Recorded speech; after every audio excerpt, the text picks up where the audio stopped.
I've been teasing at this, and I haven't told the whole story because the story is long. But story is that I bought a 2009 Buell XB12 SCG, a Buell Lightning, from a friend. He was the first and only owner of it, and it had only been dropped once during that time, a low-speed drop. So I paid $2,000 for it, knowing that it needed some fixing, which is fine with me, and was going to fix it myself, but then came to realize that I did not have the space to do so because I was moving into an apartment. So, dropped it off at North Power Sports, from now on referred to as Meth Shop. It took them a few months to get to it. No big deal. I knew they had a backlog. That's fine. They get to it. They find a few more problems than I knew. They show me evidence, so it's all cool. Like, that's on the up and up. And have them fix it. About a month later, they call me and they say, hey, your bike is ready. Come pick it up anytime. So I fly down the next day, because I'm in Seattle, and walk in, and the mechanic is putting the last plastic body piece on it. I think, alright, whatever. He was just like doing a final tune-up or something. No big deal. Starts up, sounds great, looks great, revs up, everything seems good. And that did not open that. I thought that was going to open that, not disconnect it from the wall. Isn't this the... In any case... Oh, that's not what I thought it was. I thought that was the aft fuse box. Guess I'll reattach that. Whoops. In any case, I pay them, I ride the bike away, and the check engine light comes on. I paid them $3,700. Well, I paid Harley $1,000 for parts, and I paid them $2,700 for labor, which is about right. It was a big job. I ride it away, the check engine light comes on, and the engine limits itself to half RPMs. And then I get it back and park it at the shop, and I discover that it also has an oil leak. So these guys didn't even test ride it before they gave it to me. They apologize, say someone called me a little too early and they didn't have a chance to test ride it. So they say, we'll fix all those problems for free, because that's our bad. Cool, I leave it with them. A few months later, I've heard nothing from them. So I give them a call and say, hey, what's going on? And I'm told, hey, your mechanic is in the hospital with blood poisoning because he burned himself while working, and then he got brake fluid in the burn. So he's out for a few days, recouping from that at the hospital, whatever. And I cannot find my rear fuse box.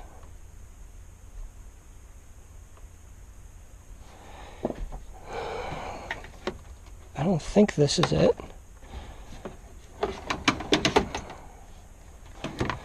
So he's out for a few days. I call back and I'm told, hey, your mechanic is out of the hospital. However, a relative of his died. So he is taking personal time to go to the funeral. He should be back next week. Okay, no big deal, whatever. I'm human. I understand. That's cool. So, a week passes and I've heard nothing. I call them again and say, hey, what's going on? And I'm told, your mechanic, the vehicle, the motorcycle he was riding to the funeral broke down on the way back. So he's trying to get that fixed so he can get back to the shop. Okay, cool, whatever. Call me when he's back. Radio silence again for another week. And I call and say, hey, guys, what the hell's going on? I'm told, hey, we were about to call you, so we haven't seen your mechanic or even heard from him in 2 weeks. However, we found his meth pipe, 3 of them, and his heroin. Needless to say, we've fired him, and we've hired a new mechanic already, who is doing fantastic work, much faster and much better than the meth head was. Do you want us to have him fix it, our new mechanic fix it, or do you want us to drop it off at Harley-Davidson to be fixed? And I said, heck no, you're not touching this bike anymore. Take it to Harley-Davidson, you're done. And they, on their dollar, shipped it to Harley-Davidson. And Harley-Davidson takes 2 weeks to get a look at it and finally gives me a call and says, this thing's screwed. It's going to cost $5 to $8 grand to fix this motorcycle. Because there's JB weld on it, there's silicone on it instead of a head gasket, and the ignition, the wiring harnesses appear to be fried. So there's a lot of work that needs to be done to this. It wants to start, it wants to kick over, but we can't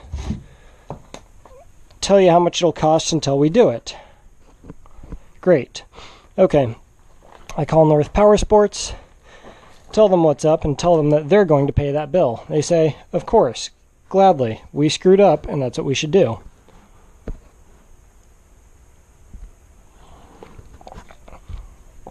Try to get that in writing from them. They can't seem to figure out how an email works, apparently. So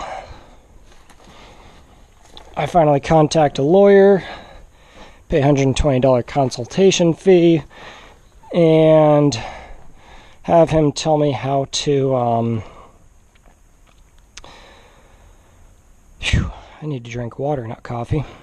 I have him tell me how to write up a settlement agreement so that they can sign it agreeing to pay me for the damages or to just give me $6 grand right off the bat and I would leave them alone.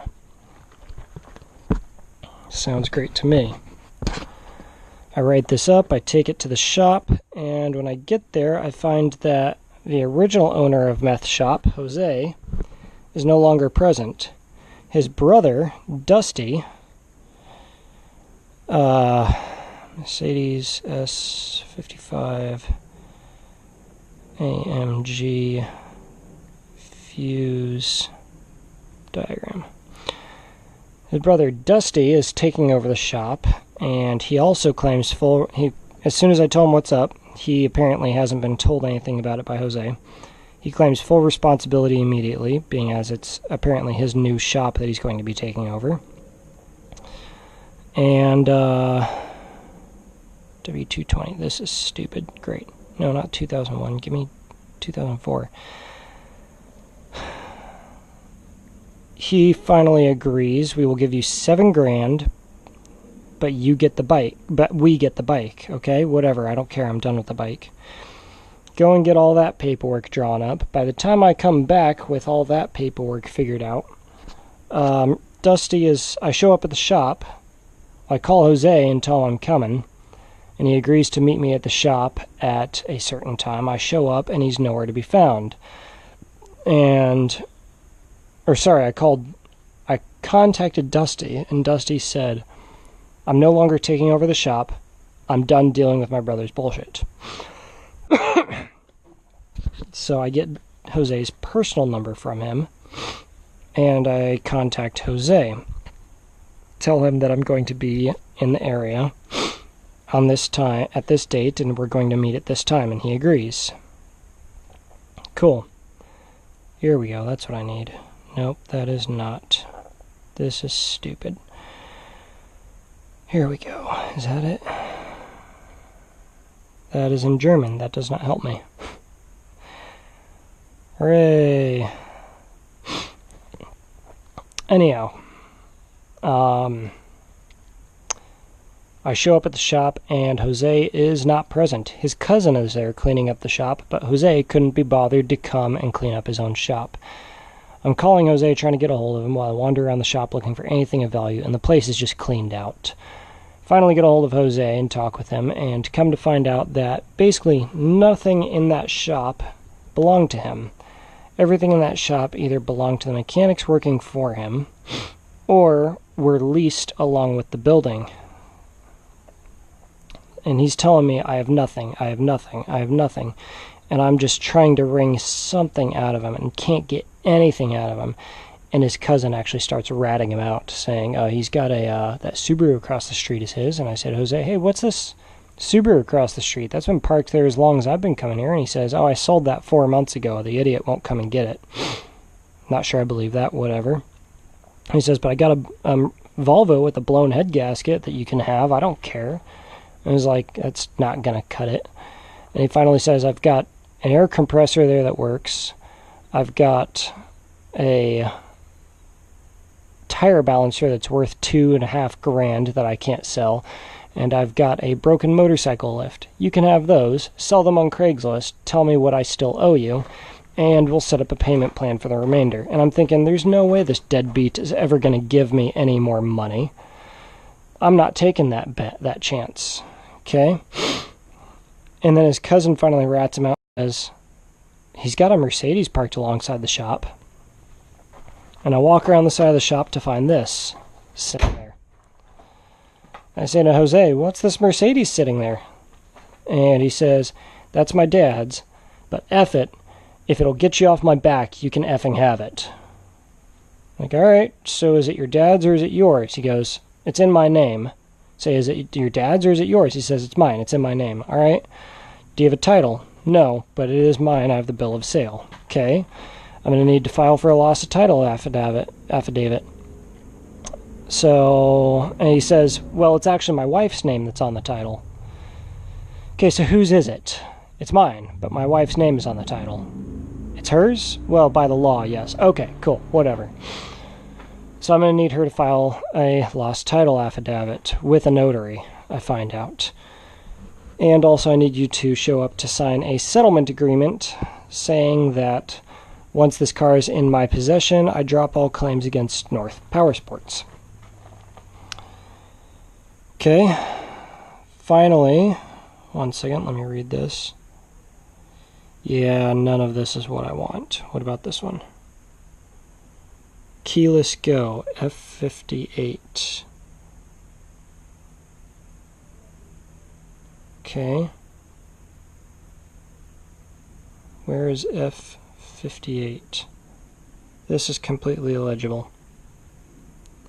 Oh, gosh dang it.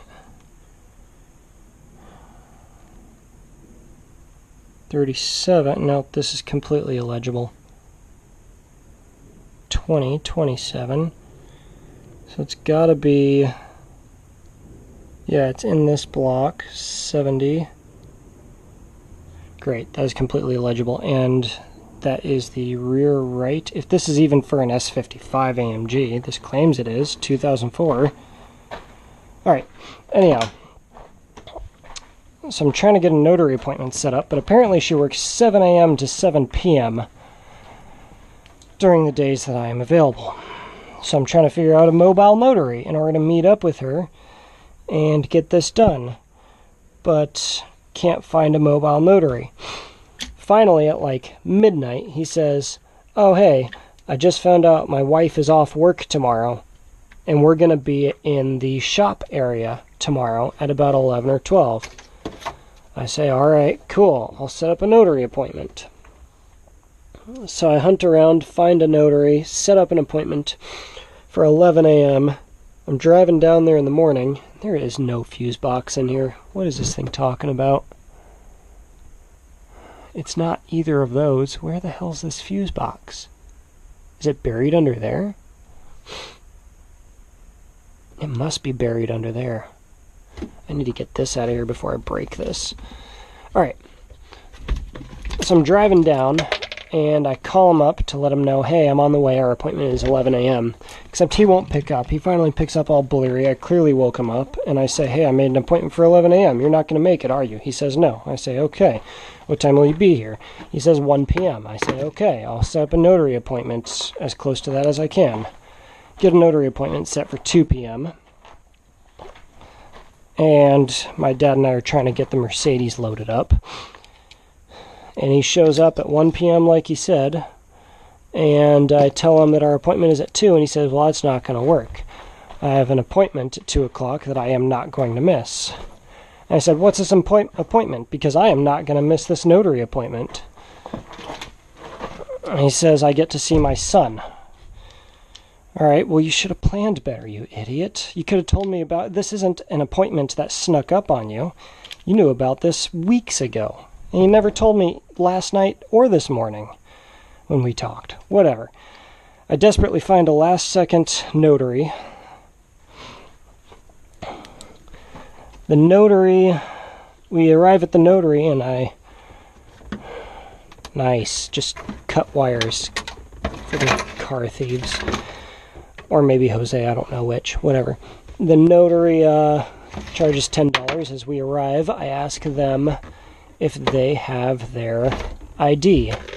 His wife says yes. Jose says no. I don't have ID. I don't carry ID. I don't even have ID.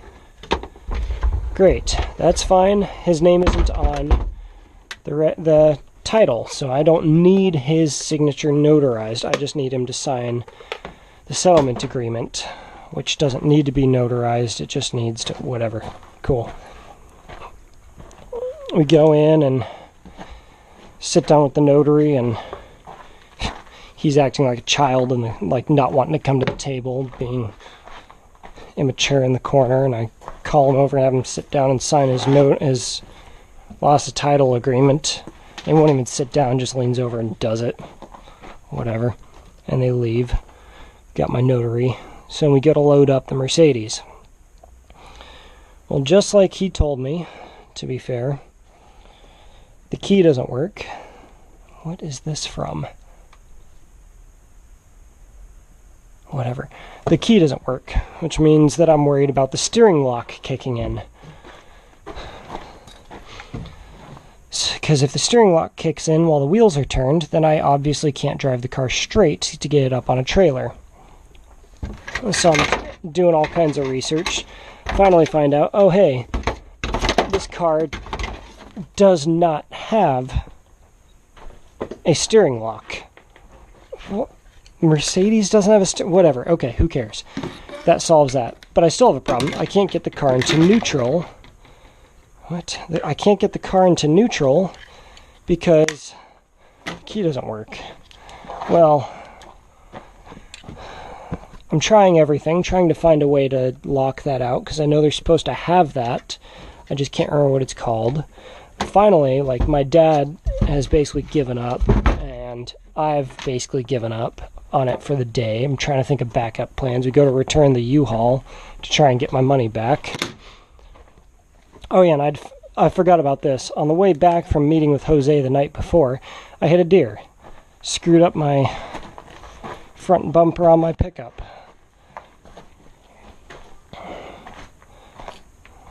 Let's see, I'll show you that real quick. Honestly, it's all mechanically sound, so it's not technically a problem, but missing a chunk, the bumper's shoved back, the headlight is shoved back into. Stupid. I need to contact my insurance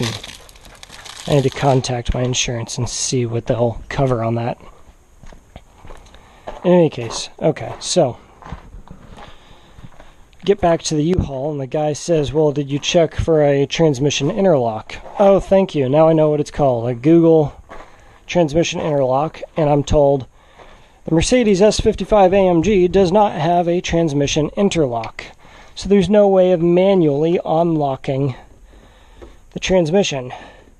And honestly, at this point, I'm just about ready to cry. It's been a long day, and I've come into so many problems. This thing is just killing me. But as I'm Googling for a transmission interlock, I find a video of someone saying this vehicle doesn't have a transmission interlock. I'm thinking, yes, okay, what about it? And he follows it up by saying, However, there is a way to get it into neutral if you don't have a key. And the way to do that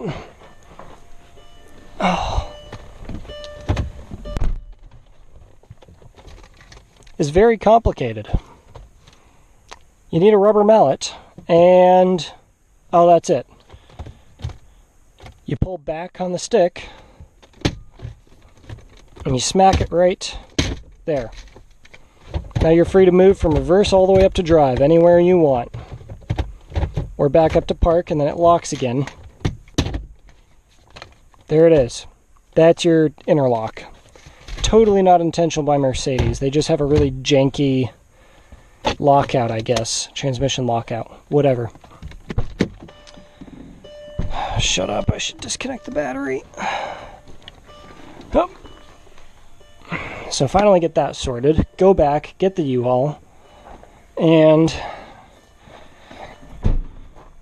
come back and start using the 2-ton come-along that I bought from U-Haul in order to pull the car onto the trailer. And at one point, I actually get into a position where I have tension on the come-along, cannot get tension off of the come-along, and I'm stuck. Like, as near as I can tell, I'm literally just screwed.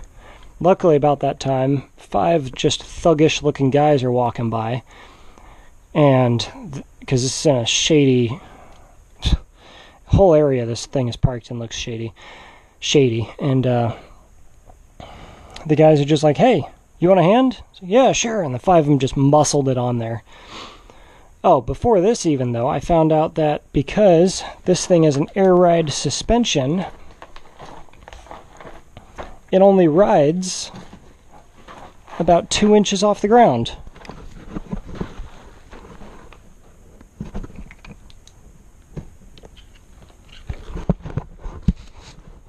So there was no way for me to get